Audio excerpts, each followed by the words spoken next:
Well, folks, welcome to one more edition of Politics and Random Berto Willis, your host. Thank you so kindly for being a part of the show. We are going to have a great show for you today. I mean, there is so much happening out there, folks. There is so much happening, and you know what? We are right there, folks. We are right there. Anyhow, today's topic, we're going to have a hell of a topic. We're going to start out today with, and I think it's important that we do that. Religious freedom doesn't allow the faithful to harm society. As for history, look at the case of Typhoid Mary. Perfecto, hermano Miguel Rodnin, perfecto. Anyhow, right-wing update is what I am thinking that I'm going to have to start that kind of stuff back again like I did back in the early days when this show was called Liberal Politics Done Right, when it was broadcast out of Canada. But anyhow, folks, right-wing update. Historian on religious freedom, COVID-19. That's the title. And American history. That's what we're going to talk about today. And folks, it is very important that we get busy. Anyhow, how are you doing? I always want to try to remember to start the program by giving the kudos to all those people out there that are working their bejesus off, or whatever that word is supposed to be, to make sure that we are happy, to make sure that we can, well, I won't say happy, but make sure that we're still surviving, to make sure that things still continue to go relatively smoothly. We have to start looking at all those people that you see at the stores.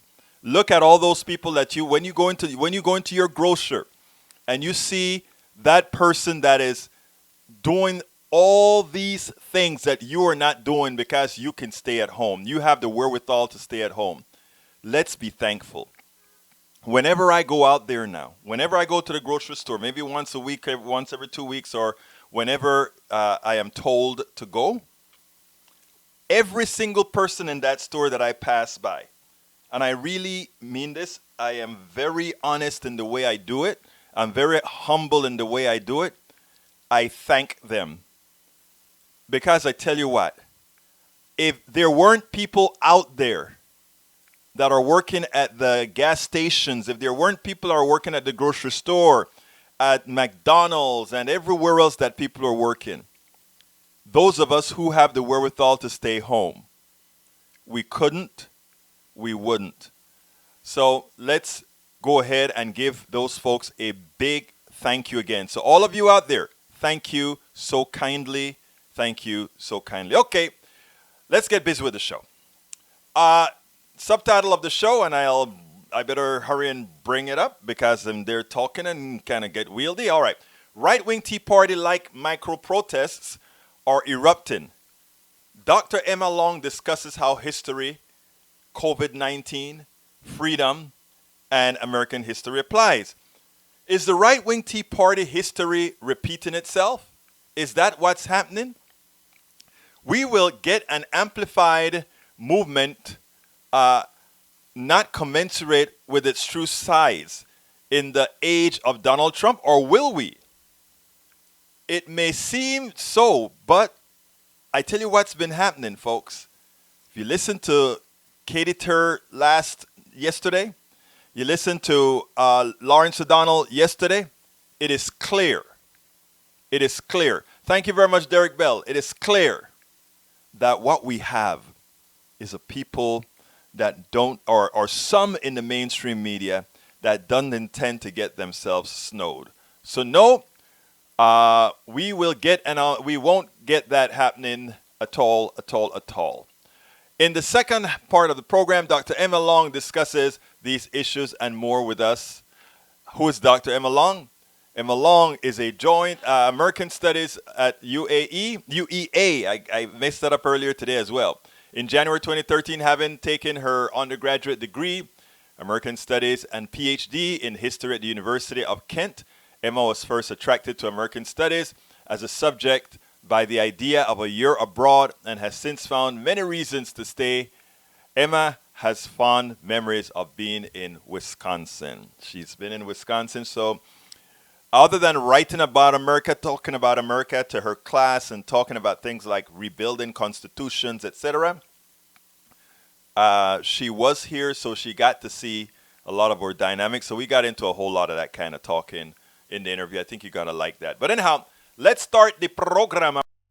Listen to this piece from Dan Patrick. He's a lieutenant. For those of you outside of Texas, Dan Patrick is the right-wing former radio show host in Texas, and now he's the lieutenant governor of Texas. That's likely the most powerful position in Texas, more powerful so than the governorship. So let's listen to him on his interview, and then we'll take it on the other side, because what he has to say, what Dan Patrick has to say, has a lot to do with the mentality of the people that you see in the video that I will show thereafter. So let's listen to Brother Dan. Lieutenant Governor, thanks so much for coming on. So Sure. you were pretty clear in what you thought might happen in our conversation a month ago. You said if they don't pull us back a little bit, you're going to see a lot of people out of work and you're going to see the economy crushed. Do you think you've been vindicated? I'm sorry that I'm vindicated. I wish it hadn't happened, Tucker, but I'm a small business guy, and I've been around the block long enough to see what was going to happen. When you start shutting down society and people start losing their paychecks and businesses can't open and governments aren't getting revenues and go on and on and on and on. So I'm sorry to say that I was right on this, and I'm thankful that we are now, Tucker, finally beginning to open up Texas and other states because it's been long overdue. You know, they told us, Tucker, to follow the science. Well, what science? I mean, at the end of January, Dr. Fauci, who I have great respect for, said this wasn't a big issue. 3 weeks later, we were going to lose 2 million people. Another few weeks later, it was 1 to 200,000. Now it's under 60,000. And we've had the wrong numbers, the wrong science. And I don't blame them. But let's face reality of where we are. In Texas, we have 29 million people. We've lost 495, and every life is valuable. But 500 people out of 29 million, and we're locked down, and we're crushing the average worker. We're crushing small business. We're crushing the markets. We're crushing this country. And what I said when I was with you that night, there are more important things than living. And that's saving this country for my children and my grandchildren, and saving this country for all of us. And I don't want to die. Nobody wants to die. But man, we got to take some risk and get back in the game and get this country back up and running. Wow. I want to decompress that, okay? There are more important things than living, is what he said. He's saying, let's go ahead and open back the economy. There's more things than living. And by the way, welcome aboard Rose Williams. Welcome aboard Sean Christian. Welcome aboard Derek Bell. Welcome aboard Michael Rudnin. Hey, folks, listen. Let's see. Sean and Derek is on YouTube. Rose and Michael on Facebook. Folks, come on in. And by the way, if you're just joining us, please remember what we need most of all is for you to share the programs. Please go ahead and share these programs. That's the way we ensure that we get a whole lot of participation. I want to get more live participation. We get a whole lot of podcast participation after the fact. I don't know if it's because of the time that we do this, but I would love to kind of foment a bit more, bring in a bit more people in real time. So whatever you can do, share, por favor. That's what we need to do. Welcome aboard Irene Tolman Moser. Welcome aboard. Anyhow, here's the deal. Brother, our Lieutenant Governor, Dan Patrick, says there's more than living, because they don't want welcome aboard Norman Reynolds. They don't want the economy to crater any further, right? They want this vibrant economy to come back. By the way, let me warn you guys of something. A cratering economy doesn't mean death to the people. A cratering economy means we live more modestly until we get back into consumerism. But what I think a lot of people are going to find out is less consumerism leads to a much better quality of life for many. And those who want to continue consumerism can. But what I think is a lot of people are going to find a new form of living. I think a lot of people are going to start looking at your credit card bills and where their heads used to be hot at the end of every month, like, did I really spend that? They're going to notice, oh, wow, just living a simple life and using the things right there at home and eating a little bit more at home saves quite a few $100s, if not several $1,000s a month. A lot of people are going to find that out, and a lot of folks are going to have a different thing. But here's the deal. He's talking about there are things more important than life. Now, note, he wants to tell you consumerism is more important than life. Okay, but here's the kicker. How comes they never say that when it comes to issues like abortion, right? A woman's being responsible for her own body. If he thinks our economy could be more important than life itself, in other words, he is willing to sacrifice a few people who will die to save the American economy. I am happy that he said that.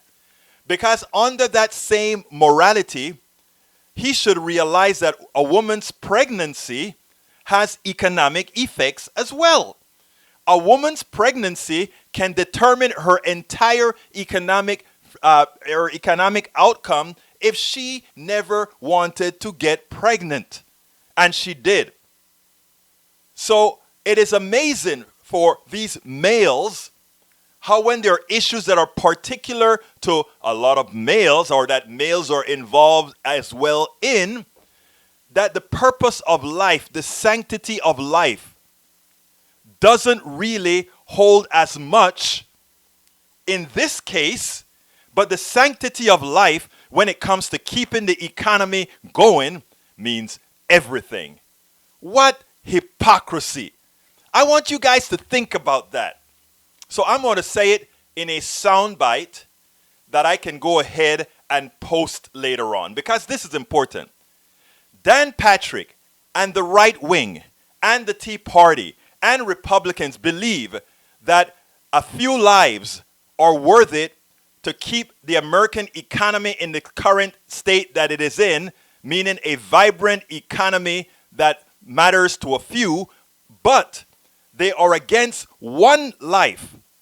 They are against a woman's life that may be set awry for her entire life economically because they believe the sanctity of a fetus is worth more than the totality of that woman's life.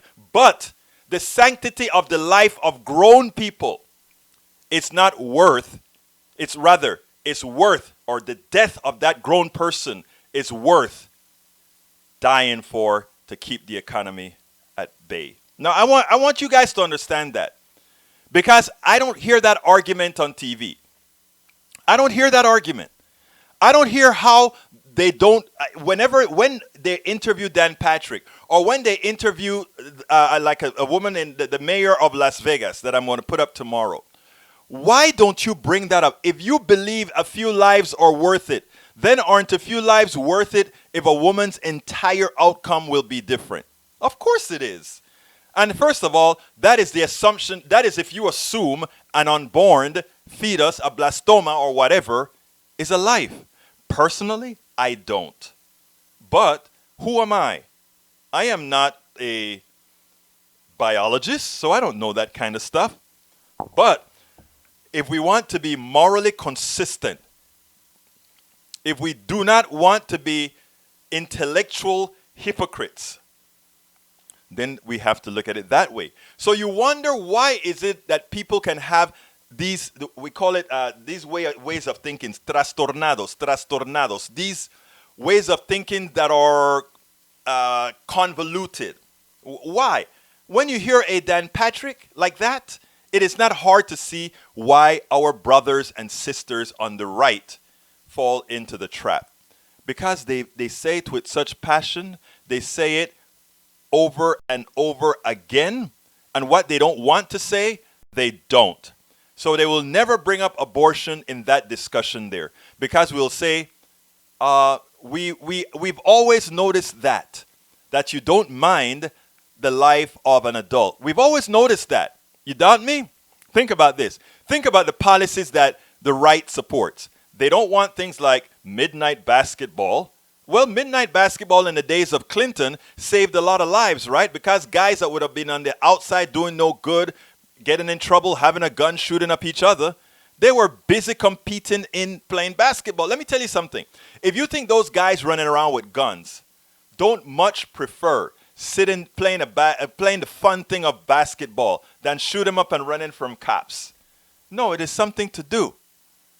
Who would cut food stamps even now for kids that will have a material effect on their lives, and some of them will die from malnutrition or from poor nutrition if they really cared about life?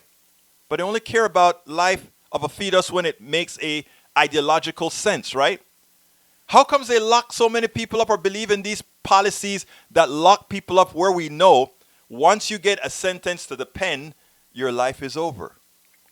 So let's talk about honesty, and let's start not letting them get away with these things. But talking about the protests, I want to show you the evil within, and then we'll take it on the other side. Only 12% of Americans think it is not likely that there would be a surge in COVID-19 infections if everyone in America suddenly went back to work tomorrow. From that 12%, there has sprung up a tiny, and I mean tiny, band of protesters who represent just a very, very tiny fraction of 1% of the population, way, way, way less than 1% of the population, a few thousand people across the country at most in a country of 330 million people. And those protesters want everything to go back to normal tomorrow. We do risk amplifying the protesters' dangerous message by paying too much attention to them.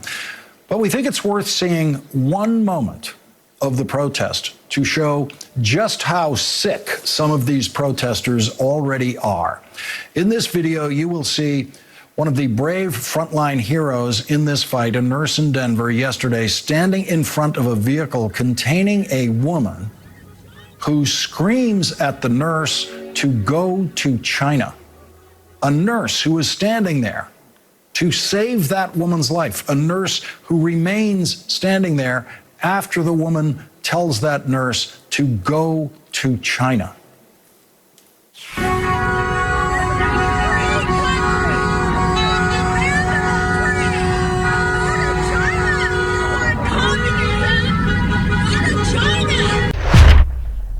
Now think about that. A nurse go to China. You wonder what cocoon these people are living under. You know, when they talk about go ahead and open the government, the reason they can feel or they can act this way is that they have been given permission from the churches that they go to their leaders like Dan Patrick and all the other Republican leaders that follow this negative path. They feel empowered to say this, but not only empowered, but they feel that it's okay. I have relatives that I will look at their Facebook pages, and when I see it, these are intelligent relatives. When I see the page, I shake my head, first of all, in shame that they're relatives. First of all, in shame. Because we all grew up together, and we all had the same intellect. We all had the same education. We all had the same rearing. And you see this blind support for a sect in this country that makes absolutely no sense to the rational mind. No sense to the rational mind. What happens is, I've told this story before. Once I decided to start listening to Rush Limbaugh, day in, this several years ago, day in and day out, I wanted to see what it was like, and I listened to Rush Limbaugh. And I'm going to tell you something. Because all these people have a little bit of truth within what they're saying, they have a modicum of truth, right, within what they're saying. It gives a tendency of the mind. I'm just telling you how the mind works. The next time you have or you see something, your mind, because it is in the process of being rewiring through this kind of info, have a tendency to first, not the intellectual portion, but the animal portion tends to go there. So it's insanity. It is it's a psychological thing. It is an insanity. And that is the reason why I can work with my folks on the right. That is the reason why I can continue to love my folks on the right. That is why I can continue to work with my folks on the right.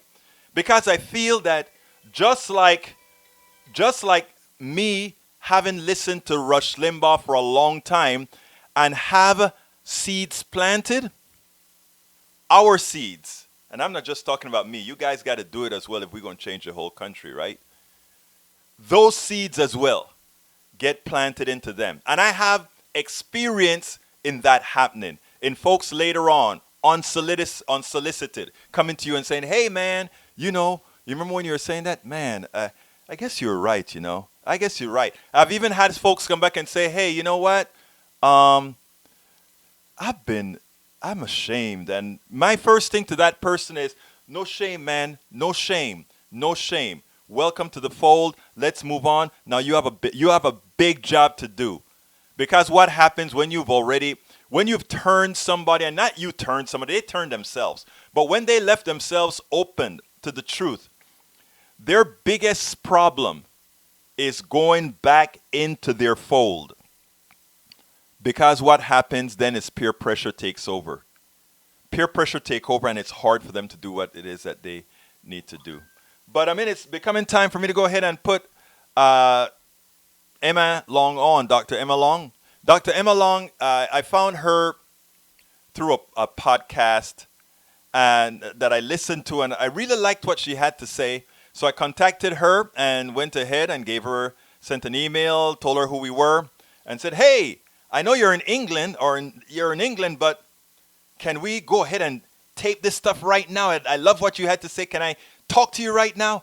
And I just did it on a whim, hoping that she'll say yes. And I got an email back and said, sure, if you do it within the hour, we can do it. Because, they're way ahead of us out there. So I said, okay, send me something so that I can really start working on a header.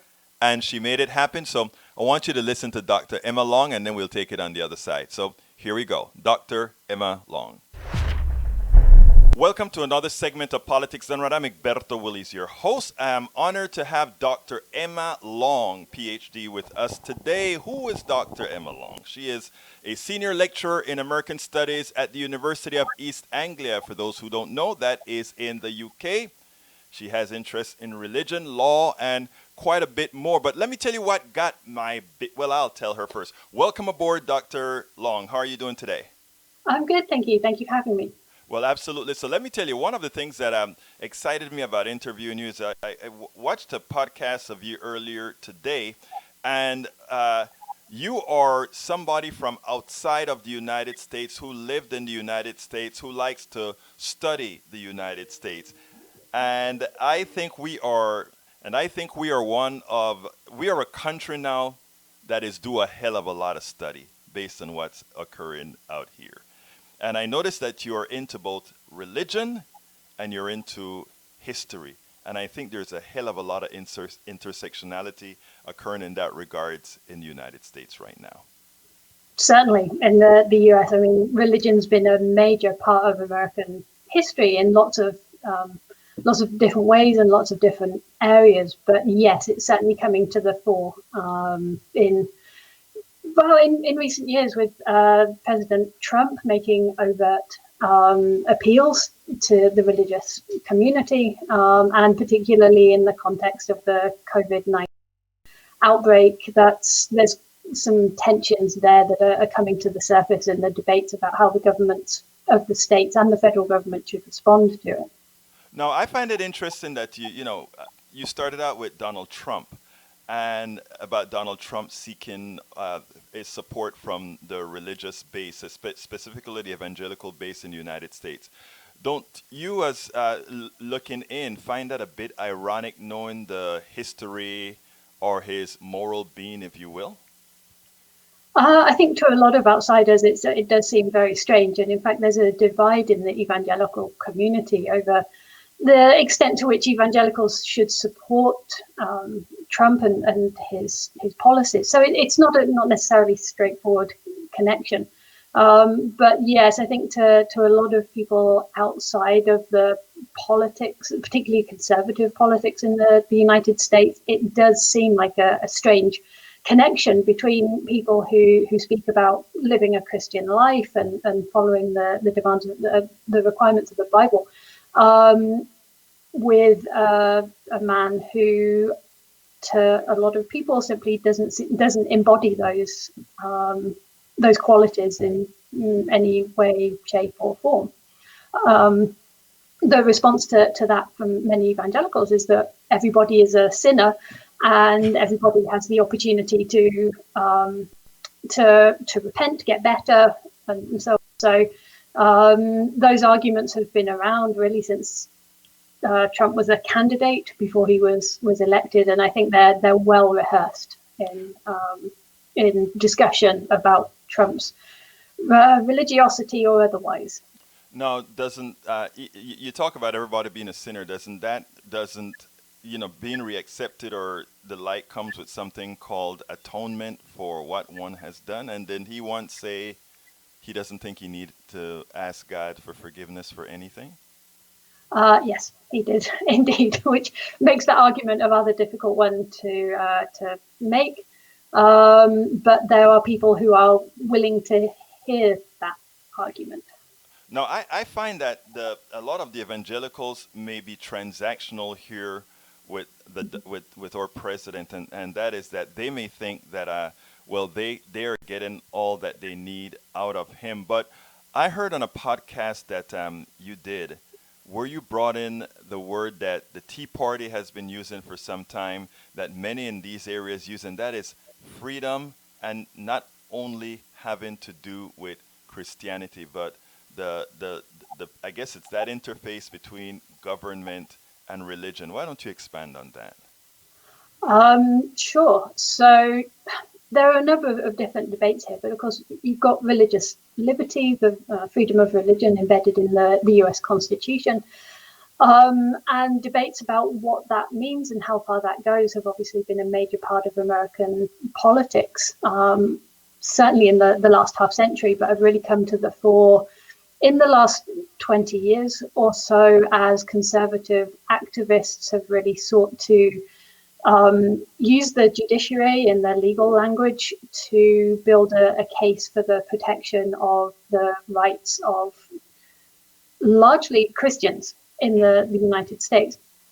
And that narrative has fed into a debate about how far religious liberty is the primary requirement, or whether it's one of many requirements that sort of has to take its place amongst the other provisions of the Bill of Rights. And the debate has been about where that comes in relation to other things when the right of religious liberty comes up against other rights. Now, the classic one in recent years, of course, has been the debate about LGBTQ rights, when religious groups argue that their faith simply cannot accept homosexuality, and the way in which people of faith who have those views can refuse service, thinking about recent Supreme Court case, about whether they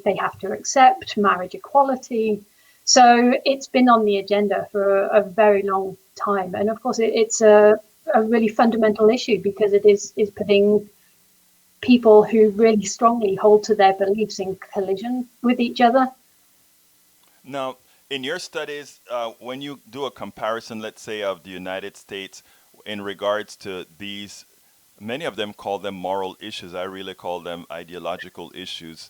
Let's say whether it's gay marriage, or whether it is women ascension, or any one of those issues. How do you find that compares to what happens, let's say, in England or the other parts of the Western world? We don't really want to take into consideration others right now, because that's yet another dynamic. How do you find that comparison, what's going on in America now compared to what's going on the other side of the pond? Yeah. I mean, in many ways, there are some of the same debates here. We have an evangelical Christian population, although it's neither as large as it is in the United States, nor as influential. I think part of the fact that it's become such a major issue in the United States is actually, ironically, because of the Constitution, because these battles are presented in these sort of winner-takes-all terms for the meaning of the Constitution, the meaning of the First Amendment. It makes it much harder to find areas where there might possibly be compromise.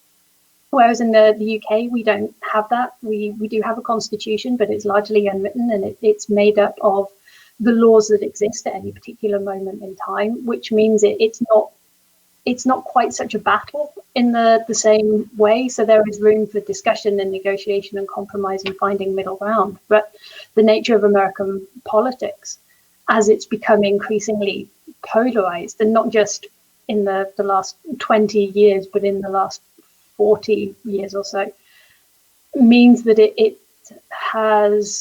it's become that kind of winner takes all, and reaching across the aisle and finding middle ground simply hasn't become possible. And so these debates ramp up and up and up. And that's entirely separate from the fact that obviously people on both sides feel very strongly separate from the political issue. So finding a middle ground may actually be difficult, even if the politics of it weren't there. Now, you really think that the Constitution itself, the way our Constitution or the Constitution of the United States is written, is part responsible? Or is it part responsible, or is it an excuse of a document that can be interpreted? And hell, we have a Supreme Court that says we are the ones who interpret the Constitution in however manner we want to. Which one is it? Well, I mean, the Constitution is as written, so it's not the Constitution so much as it is the way that the Constitution has been used by people on both sides of the debate. And this has a long history, but particularly since the Warren Court of the 1950s, the Warren Court undertook this sort of massive so-called rights revolution, which expanded the rights of both civil rights and civil liberties for protected individuals against the role of the state, and interpreted the Constitution in that way. You then sort of get a conservative backlash to that, which says that's not the way that it should go. And if you're going to use the Constitution to do it, we're going to find ways of using the Constitution to challenge that. And so the Constitution and the provisions of the Constitution and the cases that have come have been marshaled by both sides to fight each other. So it's not necessarily inherently in the Constitution, although I think we could probably have a very long debate about whether it is or isn't. But in terms of the issues that we're talking about here, it is the way that sides have used the Constitution, and the fact that that the Constitution becomes the go-to, the first point of go-to to try and find resolution, rather than potentially trying to find it elsewhere. And that, of course, has only become even more so since with the polarization of American politics, with a Congress that can't agree and therefore doesn't get things done, or you can't find compromise in the political realm. Where else do you go? Well, in the US system, you go to the courts. So it's a combination of factors that has brought it in this form. Now, you say that England has its own constitution that really, for all practical purposes, I don't know how you follow it. I listen to the House of Commons all of the times, and it's a ruckus. I enjoy it, actually. I think we should probably learn a few things from doing it that kind of a way, but you have a parliamentary system, we don't. But do you ever find that the adherence or the attempt to adhere to a document that is over 200 years, somehow should it have such an applicability with a society that is so different than the society that was there then? I mean, in fact, I have very little. I'm original from Central America, but having been naturalized an American citizen, even as such, I have very little use for the United States Constitution after studying it and realizing, hey, they were, for voting classification, they didn't mind considering me 3/5 of a man, or that, I don't find that these wise guys that were so great and that we adorn, I have loyalty to the people that are doing good now. I don't know that I have much loyalty for the past. Tell me, why should I have loyalties otherwise?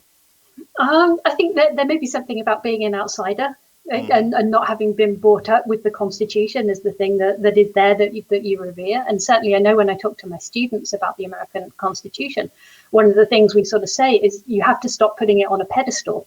It was written, it's a historical document. It was put together by people who were responding in the best way that they knew how to the situation in which they found themselves in the context in which they were. It's all, you know, we can hold them to contemporary standards, but they were people of their time, for good or for ill. The difficulty, I think, for me with your question is that I'm a historian by training, and so I spend a lot of time looking at why things have become where they are. So why people revere the Constitution in the way that they do, why it's become important, why the debates have come up around it, which makes it kind of difficult for me to take a step back and say, should we just get rid of it? I don't know, that I'm kind of so embedded in trying to understand it as it is, that taking a position on whether it's, whether the United States should simply get rid of it and start again is something that's rather hard for me to take. I mean, the reality is it's not going to happen. It is so embedded in American culture and American political life, and the reality is that given where American politics is right now, even if you tried to completely reshape government, I'm not sure you'd manage to do it. I think one of the real achievements, if you like, of the founders when they put this together was that despite everything that was going on, they did actually find areas on which they could compromise. Now, you can, there are problems there, but if you compare that to what might be possible now, it's an exercise I have my students do as well, is to write a constitution the way that they think it should be, and then talk about how realistic it would be to get that passed. You suddenly realize how difficult that is.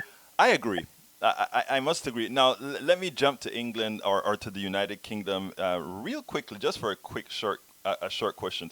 Do you guys have any type of debates on the fundamental nature of the creation of your union? I know there's a whole lot of historicals between Ireland and England and Welsh, and I mean I understand that, but do you all ever have those kinds of discussions that we have here?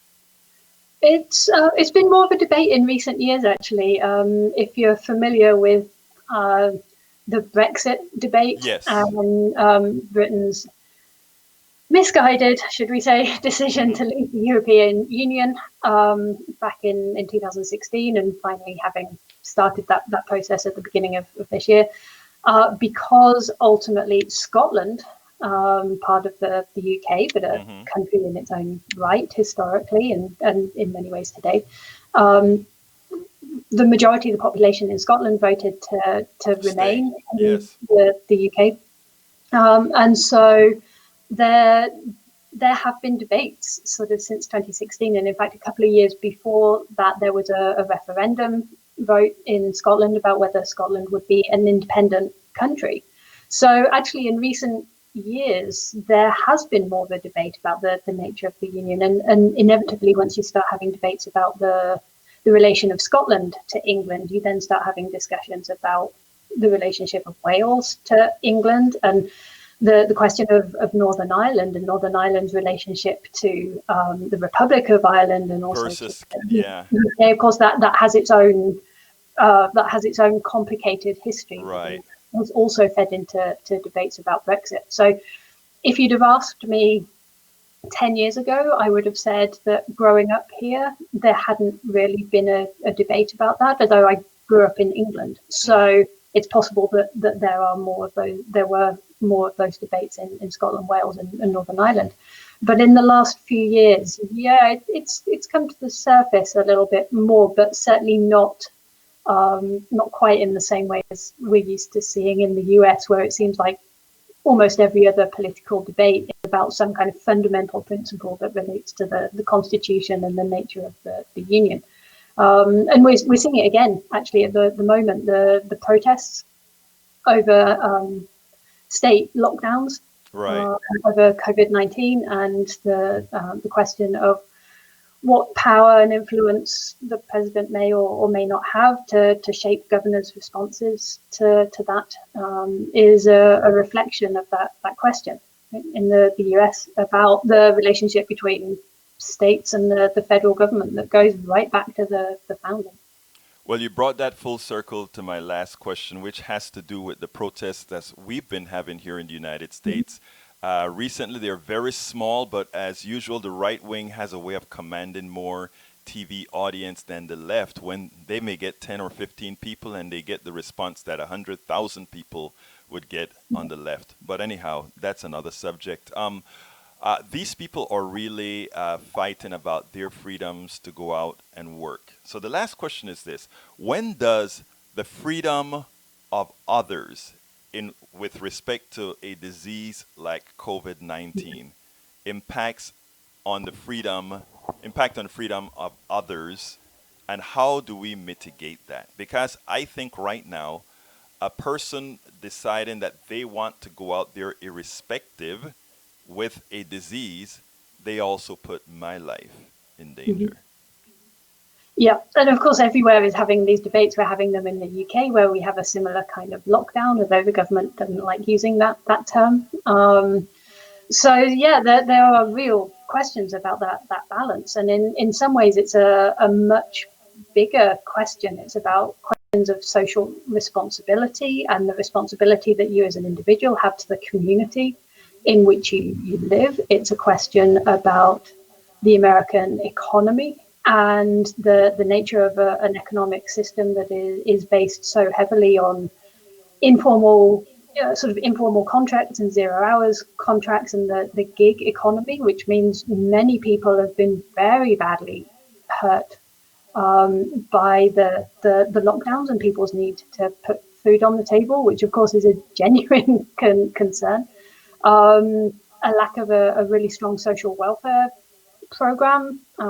Here in the UK, the government has instituted programs to try very hard to protect jobs, to keep people employed by subsidizing to a certain extent the company's salary base, so that hopefully once things begin to get back to normal, people will go back to work, and therefore we're not dealing with a higher level of unemployment. But the US has a very different system to that, and people are concerned. I mean, I personally feel safer right now staying at home. We have a lockdown. You see all these terrible stories about the loss of life, and you hear these really heartrending stories about people whose loved ones have passed away. They've not been able to go visit. They've passed away alone because of the restrictions on COVID-19. I think at the moment, all the science seems to suggest that we are better off staying at home and not spreading it. And the longer that we resist doing that, the longer this is going to go on. But aside slightly from the kind of the politics of liberty and what was it, President Trump tweeted, liberate these states, which is incendiary at best. Then that people have genuine concerns here about how they feed their families, and I think there are questions to be asked in the longer term about that side of things. There is that as part of this debate, as well as the political aspect of the debate, which is that we don't like big government. Federal government doesn't get to tell us what to do. We have the right to live our lives the way that we want, irrespective of anything else, which I think is a slightly different debate from some of the more pragmatic concerns that people have. More than the science pragmatic. Well, look, Dr. Emma Long, it was my pleasure to have you here. Dr. Emma Long is a senior lecturer at the American Studies at the University of East Anglia. And folks, that's in the UK. Don't make the mistake I made before. Anyhow, thank you so kindly for having been here with Politics Done Right, Dr. Long. All right, folks. I hope you enjoyed that. I had a lot of fun. I really enjoyed listening to her when she spoke. Now, what I'm going to do right now is jump to the boards, listen to what you guys have to say. But there's one thread that I've been following from, of course, my good friend, and watch, now he explodes. My good friend, Daniel Ladeau, he still has this beef about 3/5 of a person, right? The reason Daniel Ladeau likes to talk and they have to really try to find a justification for the compromise that made me 3/5 of a man is that immorality, that thing that took away my humanity, they need to find a way to say, no, that's not true. There was a real reason why they did that as a compromise. There was a real reason. So the only reason we accepted you as 3/5 of a person is that, well, look. The fact that, and I'm going to just say this as a statement of fact, and I don't need to go research on Google. I don't need to research on anything. And for my dear brother, beautiful progressives online, you need not go to Google to research anything about them having called black folk 3/5 of a person. The fact that they categorize a particular race of people as 3/5 when counting no matter what is evil.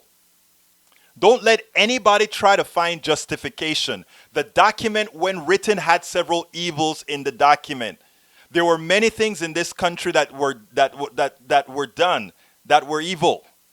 Let's not run away from it. Let's just say that we grew up, every country, every person has committed and done things they did not want to do, they should not have done, or they didn't know was wrong.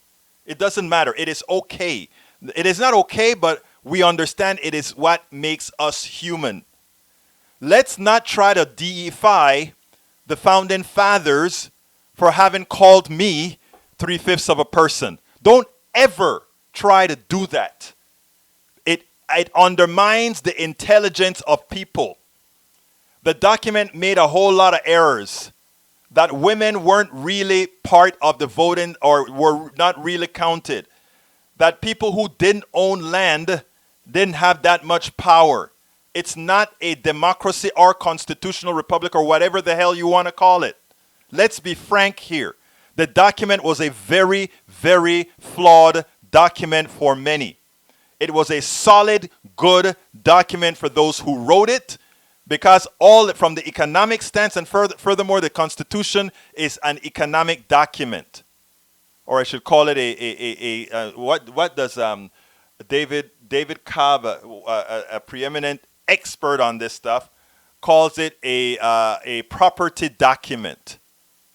Let me tell you, let's get frank here.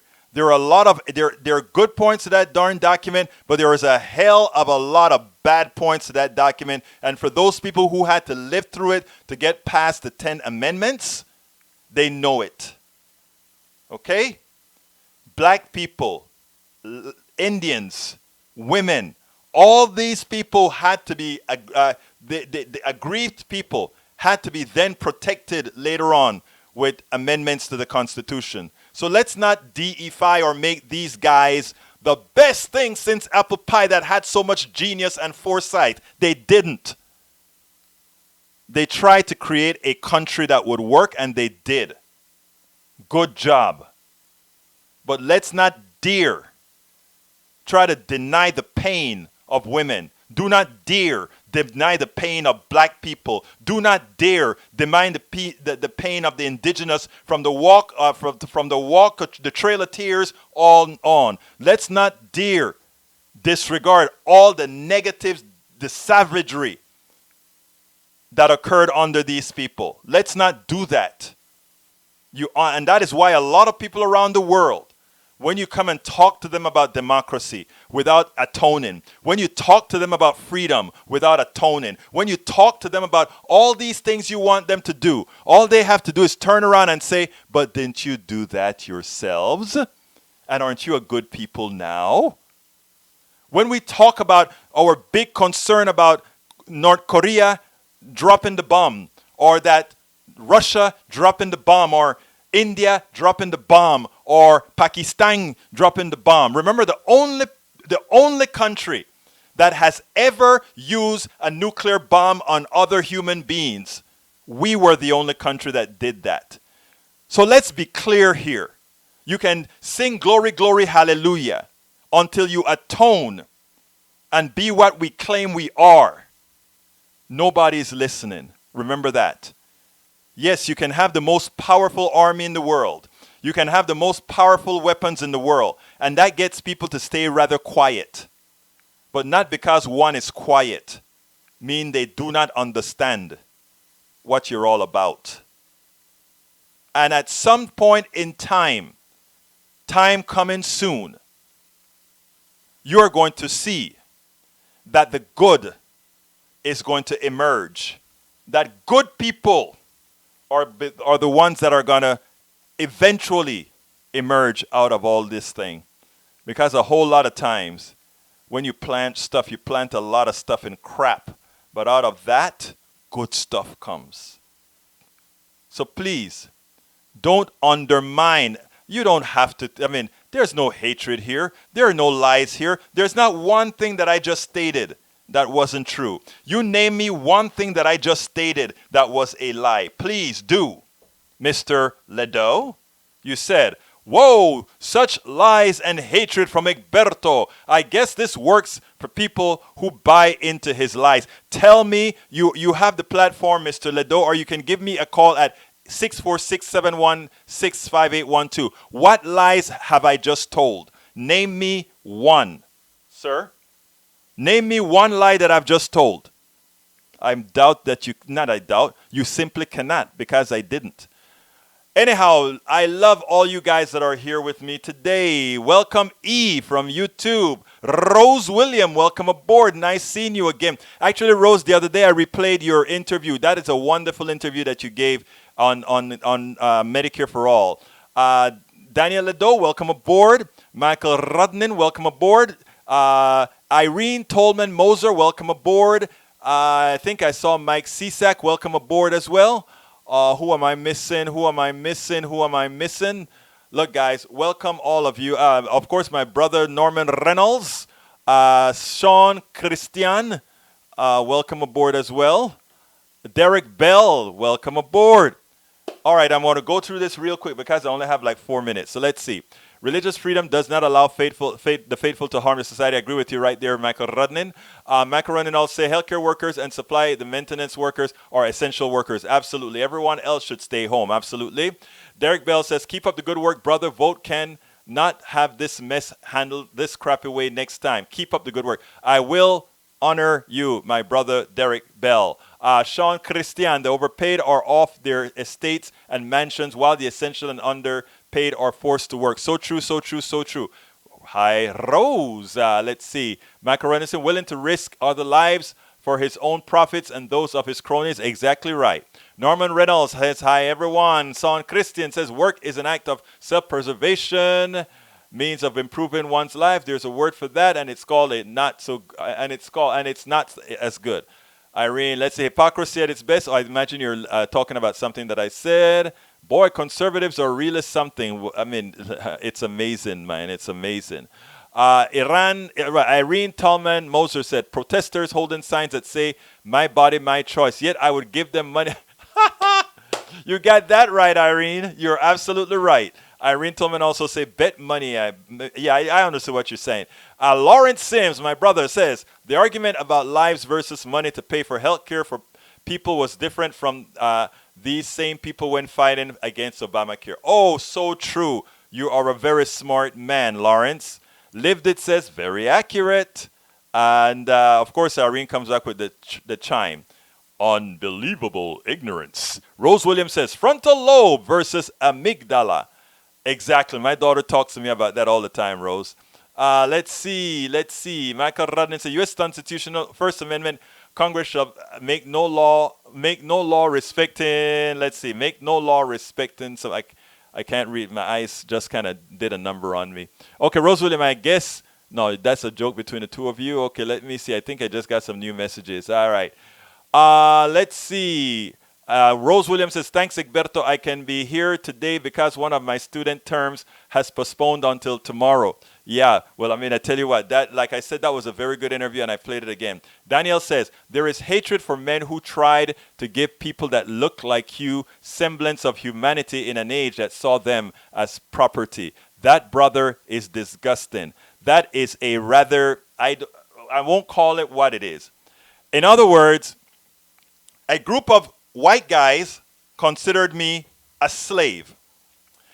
I want you guys to see how these guys think, because Ledo just thought he said a good point. I know a lot of people think that he just thought he said something magnanimous. Listen to what he's saying. A group of white guys had me as a slave. I was a slave. This black dude was a slave. And then comes another set of white guys that says, hey, he's not a slave. I want to give that black guy some humanity.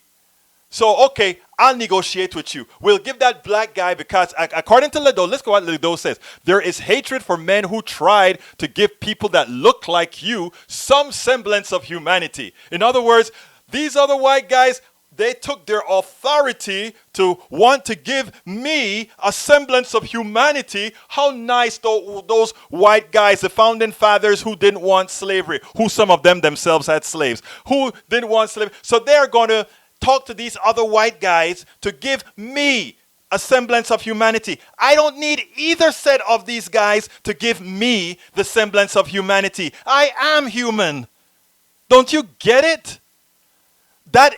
Ledo, I always thought that you weren't really a person that understands humanity has nothing to do with hue, or humanity don't have anything to do with those things. But now that statement says it all. There is hatred for men. In other words, Egberto Willies has hatred for men who try to give people who look like me. Hey, Norman, you're black. I think a couple more in here are black. These other three white guys were telling you are okay, man. Clap. You are okay. Another group says that, and you hate them for actually giving you a piece of humanity? Do you understand the inhumanity? Do you understand the insult of that statement? Because what you just thought is you had the power to give. You see, that is what I've been teaching a whole lot of folks around the world. No, absolutely not, sir. Let me tell you, folks, it's the same thing I tell women. It's the same thing I tell black people. It's the same thing I tell Latinos. It's the same thing I tell everybody that is considered someone who somebody aggrieved. Do not give a man, woman, listen to me. Do not give a man ever the power over you or your body. Latinos, do not give anybody ever the power for you to decide what you want. Nobody has that power. You are a human being. Every single entity that speaks a language is a human being. And as a human being, do not allow anybody to think they have something over you. And that is how we take our country back. By not giving anyone some belief that they have the power to define that you are human. Daniel Ledo, you have no power. The founding fathers had no power to determine that black people were human. They were already human. They were the evil ones. Those who enslaved were the evil ones. Those who dropped the atomic bomb were the evil ones. Those who held back women were the evil ones. Those who killed the Indians were the evil ones. Those who forced the Chinese in slave labor, they were the evil ones. We are not rewriting history on politics done right, sir. We won't. We will not rewrite history on politics done right. We tell it like it is, and we tell the truth like it is. And my listeners, I love you all. You know you tell the truth. I'm going over 1 minute because I got to say, folks, sorry for getting a bit excited there, but Daniel Ledo hit the magic number that I want all of you. And this, what Daniel Ledo said there, had nothing to do with black people. It had everything to do with the power of white men like him, not my white brothers and sisters, but like him, to come out there and try to attempt to show a superiority over everybody else. You, women, Latinos, Indians, and everybody else. Don't you ever forget that. Anyhow, folks, politics done right does need your support. We need your support to be able to tell the truth. We need your support to be able to talk and make sure that the Daniel Ledo's, the fallacies that they put out there, the air of superiority that they allow some to have even over themselves, that doesn't get fomented. And for that, we have to have truth tellers, folks that are fearless in telling that story. So please, go to store.politicsdoneright.com. Please go to store.politicsdoneright.com. Get one of our books. As I see it, Class Warfare, the only resort to right-wing doom. It really puts your mind at ease. It really teaches a whole lot of stuff. You can get that at Amazon.com, but if you want to take out the middleman, go to store.politicsdoneright.com. You can also, if you want to become a member, I ask you so kindly to become members. Please go to patreon.com/politicsdoneright. That is patreon.com/politicsdoneright. Again, that is patreon.com/politicsdoneright. You can also provide contributions to this program to make sure that we move forward with our message at paypal.me/politicsdoneright. paypal.me/politicsdoneright. I want to thank you so kindly for listening to me. And I love, let me tell you folks before I go, I love that we have right-wingers that come and visit the show. I love that we have people with other points of view so that we in real time can make corrections to those points of views that sometimes draw people in. Okay? When they come, when the 3/5 of a person is an ideal thing to show and bring out exactly the mentality of people, when they think they can be the one affording humanity. Everybody listening to my voice, you are powerful. You are empowered. Please, women, everybody, women, aggrieved white men,